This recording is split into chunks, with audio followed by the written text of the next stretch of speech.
Absolutely. I think this is so important, Baptiste, because that's a big misconception. Of course, we always claim that we are staking out of cold storage, and that's exactly what he just described.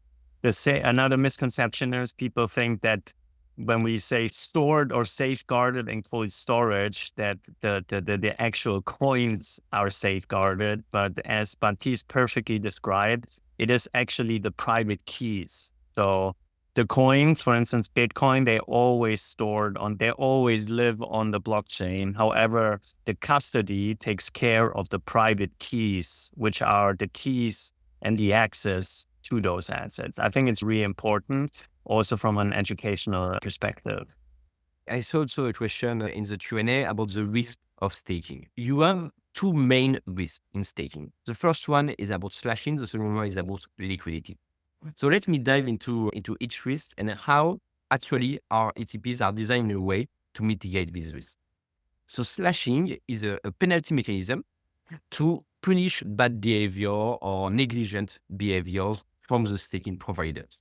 Remember, staking is first and foremost a consensus mechanism, meaning that you rely on validators to validate each and every transaction, each and every new block.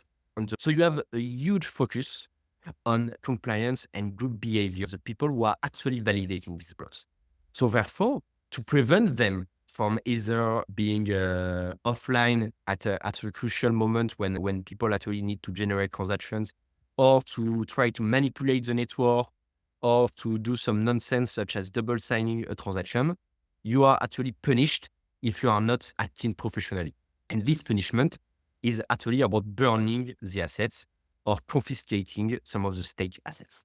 The questions in the chat pinpointed, it's actually quite severe punishments, which means that on our end, we are doing two things to prevent this from ever happening.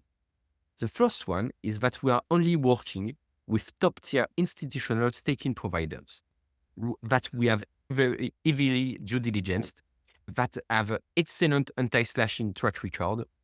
And on top of this, we also diversify them. So we never solely rely on one staking provider. We have a cohort that we can rely on to make sure that we keep maintaining a perfect anti-slashing track record.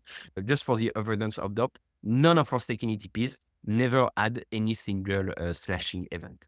But on top of this, as an additional layer of protection for our customers and our investors, we also have slashing insurance policies with each of these different staking providers, meaning that even if we would, in a hypothetical world, get slashed on some of our allocations, we would still get back the accounts through these different insurance policies.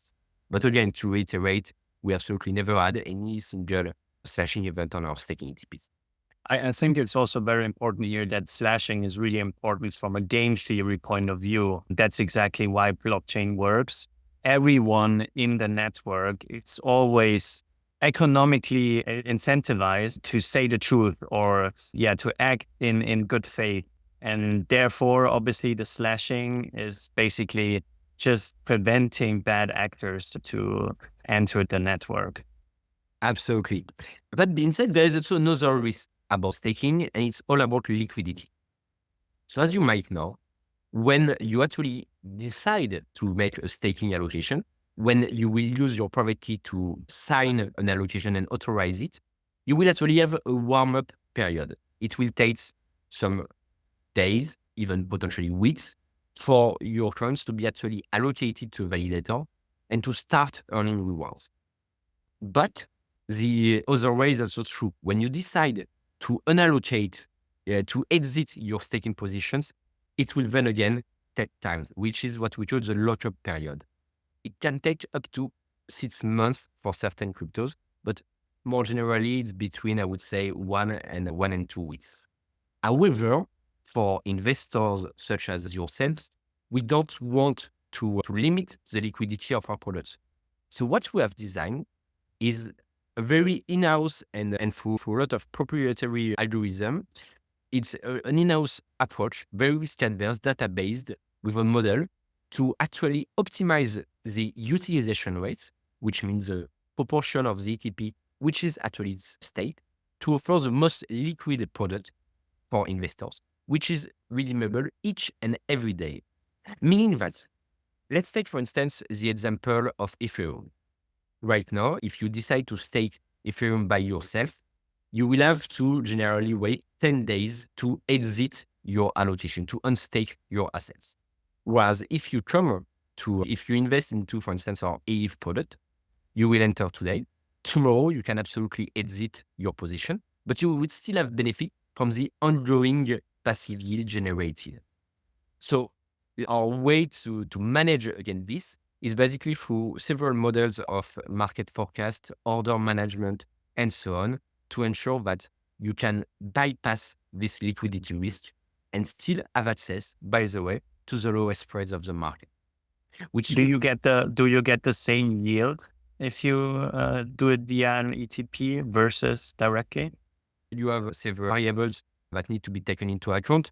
For instance, the staking providers, they all take their commissions. If you stake directly by yourself, you will unfortunately pay higher commissions because we do benefit as a very large asset manager of economies of scale. So not only we will have access to several staking providers, which are only assessed by us to provide the best performance, but also we will pay less commissions to them than a retail investors. We then take a variable cut out of the yield generated, and then we reinvest everything into the ETPs.